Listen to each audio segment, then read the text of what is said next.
हाँ, प्रिय विद्यार्थियों, आज एमएससी फाइनल की केमिस्ट्री की क्लास में आपका पुनः स्वागत है। पिछले लेक्चर में हमने जिरेनियल के स्ट्रक्चर्स के बारे में अध्ययन किया था। उससे पहले general classification of terpenoids and isolation of terpenoids पढ़ा था। आज हम सिट्रॉल का स्ट्रक्चर, जो कि एक टर्पिनॉइड है, उसके बारे में अध्ययन करेंगे। Citral is the most important member of the acyclic monoterpenoids because of the structure of most of the other compounds in this group are based on the structures of सिट्रॉल। अर्थात क्या मतलब हुआ कि सिट्रॉल का अध्ययन एक बहुत ही महत्वपूर्ण अध्ययन है, क्योंकि इसके संरचना के आधार पर इस ग्रुप के बहुत सारे यौगिकों का संरचना निर्भर करती है। इसकी जो अक्रेंस है वो मेनली लेमन ग्रास ऑयल्स के अंदर पाई जाती है, और इसमें लेमन ग्रास ऑयल्स में 60 से 80% जो कॉन्स्टिट्यूएंट होता है वो सिट्रॉल का पाया जाता है। सिट्रॉल is an optically active pale yellow oil with lemon like smell. जो लेमन लाइक स्मेल इसमें होती है, हल्का पेल येलो होता है। इसको हम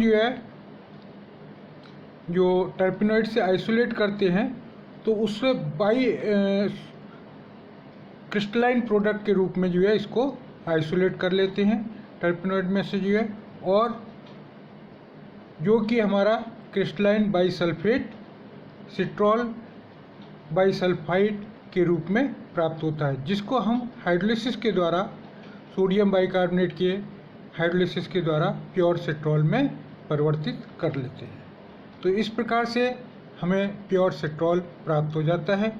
अब हम ये देखेंगे कि सिट्रॉल की संरचना क्या होती है। सिट्रॉल का कॉन्स्टिट्यूशंस क्या होता है।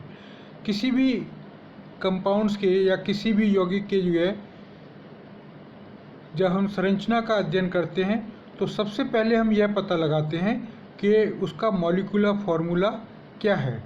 तो मॉलिक्यूलर फार्मूला पता लगाने के लिए हम क्या करते हैं कि उसके जो कार्बन डेटा हैं या हाइड्रोजन एनालिटिकल डेटा हैं, इन सब को समराइज करने के बाद हम ये पता लगा लेते हैं कि उनका उस यौगिक का मॉलिक्यूलर फार्मूला क्या होगा। तो सबसे पहला पॉइंट होगा हमारा molecular formula, that is from the analytical data the molecular formula of the citral has been found to be C10H16O। यानी इसका जो मॉलिक्यूलर फार्मूला है वो क्या है, C10H16O।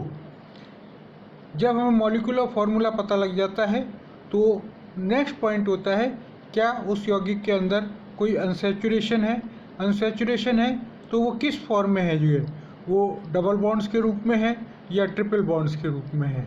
यहाँ पर हमने देखा कि इसमें डबल बॉन्ड्स पाए जाते हैं 2, तो नेक्स्ट हेडिंग हो जाएगा the presence of 2 double bonds.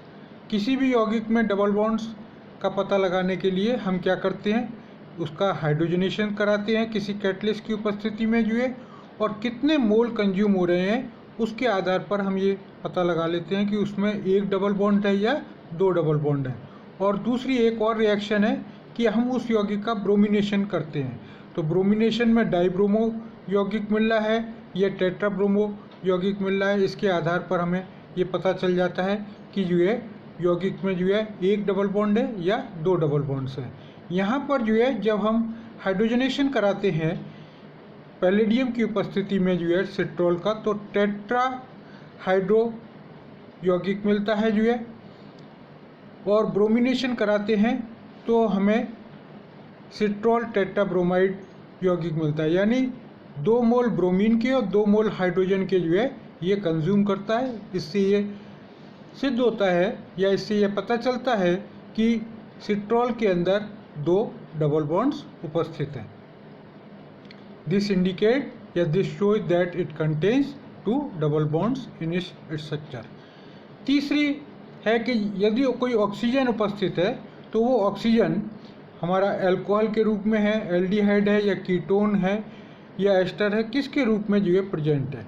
यहाँ पर हमें पता चला है कि जो ऑक्सीजन है वो एल्डिहाइड ग्रुप के रूप में प्रेजेंट है। तो तीसरा पॉइंट हो जाएगा आपका presence of N aldehyde group. जब हम इसका यानी सिट्रॉल का ट्रीटमेंट जो है हाइड्रोक्सिल अमीन के साथ करते हैं तो एक ऑक्सीम प्राप्त होती है।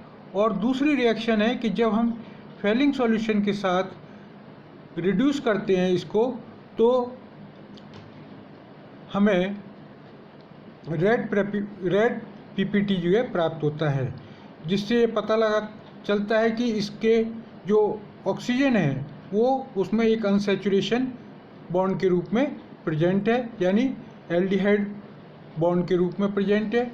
और जब हम इसके हाइड्रोक्सिल अमीन के साथ रिएक्शंस कराते हैं तो हमें ऑक्सीम प्राप्त होती है। तो रिएक्शन कुछ इस प्रकार से होती है जो है कि अगर इसमें CO प्रेजेंट होगा तो ये जो है CO हाइड्रोक्सिल अमीन के जो है 2 हाइड्रोजन लेकर ऑक्सीम बना देता है जो है। और जब हम इसकी रिएक्शन इसके साथ फेलिंग सॉल्यूशन के साथ कराते हैं तो क्यूप्रिक ऑक्साइड का लाल रंग का जो है प्रेसिपिटेट प्राप्त होता है। ये दोनों ही चीज़ें हमें प्राप्त होती हैं। इससे ये सिद्ध होता है कि इसके अंदर जो है एक एल्डिहाइड ग्रुप प्रेजेंट होता है। इसको फर्दर कन्फर्म करने के लिए हम जो है क्या करते हैं कि इसका रिडक्शन कराते हैं। जब हम इसका रिडक्शन कराते हैं तो एक जिरेनियोल प्राप्त होता है जो कि जिसका फॉर्मूला होता है C9H15CH2OH, जो कि हमने पिछले लेक्चर में आपको बताया था जो है। और जब हम इसके सिल्वर ऑक्साइड के साथ इसका ऑक्सीडेशन कराते हैं तो हमें जिरेनिक एसिड प्राप्त होता है जो है। यानी इसका ऑक्सीडेशन कराते हैं तो कार्बोक्सिलिक एसिड प्राप्त होता है और इसका रिडक्शन कराते हैं तो एक एल्कोहलिक ग्रुप प्राप्त होता है, जिससे ये पता चलता है कि जो है इसके अंदर एक एल्डिहाइड ग्रुप उपस्थित है। तो इसको हम इस तरीके से भी एक्सप्लेन कर सकते हैं। It is confirmed by the reduction of citral to geraniol, which is a primary alcohol, and on oxidation with silver oxide it gives geranic acid without losing any carbon atom। तो इससे ये पता चलता है कि इसके अंदर एक एल्डिहाइड ग्रुप है। इसके बाद हम लेते हैं चौथा पॉइंट जो है presence of alpha beta unsaturated aldehyde group. ये एल्डिहाइड ग्रुप है, क्या ये सिंपल प्राइमरी कार्बन के साथ जुड़ा हुआ है या सैचुरेटेड हाइड्रोकार्बन के साथ जुड़ा हुआ है या अनसैचुरेटेड हाइड्रोकार्बन के साथ जुड़ा हुआ है। तो यहाँ हम देखते हैं कि ये जो एल्डिहाइड ग्रुप है वो एक अनसैचुरेटेड कार्बन के साथ जुड़ा हुआ है, यानी ये जो एल्डिहाइड है वो alpha beta unsaturated carbonyl group है। इसको पता करने के लिए हम क्या करते हैं, इसको सोडियम बाइसल्फाइड के साथ सिट्रॉल को ट्रीट करते हैं जो है। तो हमें 2 प्रोडक्ट प्राप्त होते हैं, एक तो मोनोसल्फाइड और एक डाइसल्फाइड। मोनोसल्फाइड प्राप्त होता है कि जो CHO ग्रुप में CO ग्रुप है उस पर जो है उसका रिडक्शन होता है जो है, उसमें एक तो OH में परिवर्तित हो जाता है और दूसरा जो है SO3Na लग जाता है, यानी मोनोसल्फाइड प्रोडक्ट प्राप्त होता है। और दूसरा जो एडिशन प्रोडक्ट प्राप्त होता है साथ में जो है जो इसके नेबरिंग कार्बन पर डबल बॉन्ड्स उपस्थित होता है वहाँ पर भी SO3Na लग जाता है, तो हमें डाइसल्फाइड यौगिक प्राप्त होता है। इस तरीके से मोनोसल्फाइड और डाइसल्फाइड दोनों यौगिक प्राप्त होते हैं। ये इंडिकेट करता है कि जो हमारा एल्डिहाइड ग्रुप था वो एक अनसैचुरेटेड ग्रुप के साथ जुड़ा हुआ है। तो यहाँ पे ये सिद्ध होता है कि ये जो एल्डिहाइड है वो हमारा क्या है, alpha beta unsaturated carbonyl group है। इसके बाद हम लेते हैं कि जो सिट्रॉल है वो साइक्लिक है या एसाइक्लिक कंपाउंड है। हमने देखा कि यहाँ पर जो है सिट्रॉल जो है एसाइक्लिक कंपाउंड है, तो नेक्स्ट हेडिंग हो जाएगा citral as a cyclic compound. इसको पता करने के लिए हम क्या करते हैं कि इसका सैचुरेटेड हाइड्रोकार्बन कंपाउंड का फॉर्मूले से इसको कंपेयर करते हैं जो है। और इसका चूँकि इसमें 2 डबल बॉन्ड्स हैं और एक एल्डिहाइड ग्रुप है, तो यानी इसके सैचुरेटेड हाइड्रोकार्बन का फॉर्मूला क्या होगा, C10H22। यानी हमारा जो पहला था हाइड्रोजन 16 थे, 16 की जगह 22 हो जाएंगे, यानी 6 हाइड्रोजन जो है इसमें जुड़ गए। 6 हाइड्रोजन किसके कारण से, यानी 2 डबल बॉन्ड्स के कारण से और एक CHO ग्रुप के कारण से। तो इसका जब हम फॉर्मूले को कंफर्म करते हैं जो है, या कंपेयर करते हैं जो है, किसके जो जनरल फार्मूला है एसाइक्लिक कंपाउंड्स के लिए, जनरल फार्मूला एसाइक्लिक कंपाउंड्स के लिए क्या है, CnH2n+2।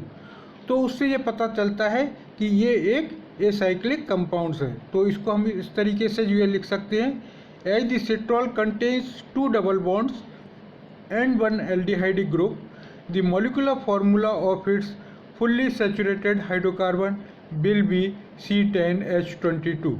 Now, as this C10H22 corresponds to the general formula for acyclic compounds, that is CnH2n+2, this suggests that citrol must be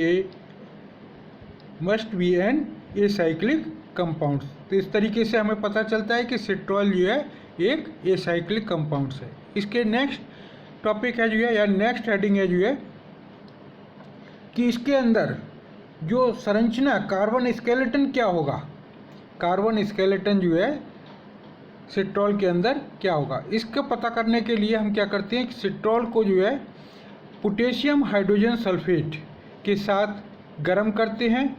जब हम गर्म करते हैं तो क्या होता है कि एक वेल नोन कंपाउंड्स पैरासाइमिन प्राप्त होता है, जिसकी संरचना जो है कुछ इस प्रकार से जो है होती है जो है, ये पैरासाइमिन की संरचना है जो है। तो ये संरचना इंडिकेट करती है कि इसका जो कार्बन स्केलेटन है वो कुछ इस प्रकार से होगा, यानी C